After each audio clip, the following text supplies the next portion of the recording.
সুদের বিষয়ে বলবেন, সুদ খেলে আবাদত কবুল হবে কিনা। সুদ ভয়ঙ্কর, আল্লাহ এবং আল্লাহর রাসূলের বিরুদ্ধে যুদ্ধে নামার নামান্তর। নাউজুবিল্লাহ পড়েন। 70টা গুনাহ, সবচেয়ে নিম্নমানের গুনাহ হচ্ছে আইয়ান কাহার রাজুল উম্মাহ, ব্যক্তি তার নিজ মাকে বিয়ে করবে, নিজ মার সাথে জিনা করার অপরাধ। নাউজুবিল্লাহ পড়বেন না। তাদেরকে রক্তের গঙ্গায় ছেড়ে দেয়া হবে জাহান্নামে। এই গরম টকবগে রক্তের পানিতে ওরা সাঁতার কাটতে কাটতে যখন পারে আসতে চাইবে, ফেরেশতারা আবার পাথর মারবে, ওই পাথরে ওদের নাক মুখ ছিটকে উল্টে ওরা সাগরে পড়বে, আবার আসতে চাইবে, এরকম চলতেই থাকবে। এজন্য সুদের সাথে মুমিনের কোনো সম্পর্ক নাই। কিয়ামতের দিন যারা সুদখোর ছিল এদেরকে চেনা যাবে, এরা পাগলের মতো মাতালের মতো উঠবে।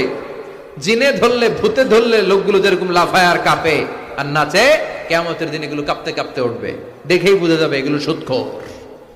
এজন্য সুদের সাথে আমাদের কোনো সম্পর্ক নাই। কনভেনশনাল যে ব্যাংকিং সিস্টেম আছে এগুলো বন্ধ করে দেন।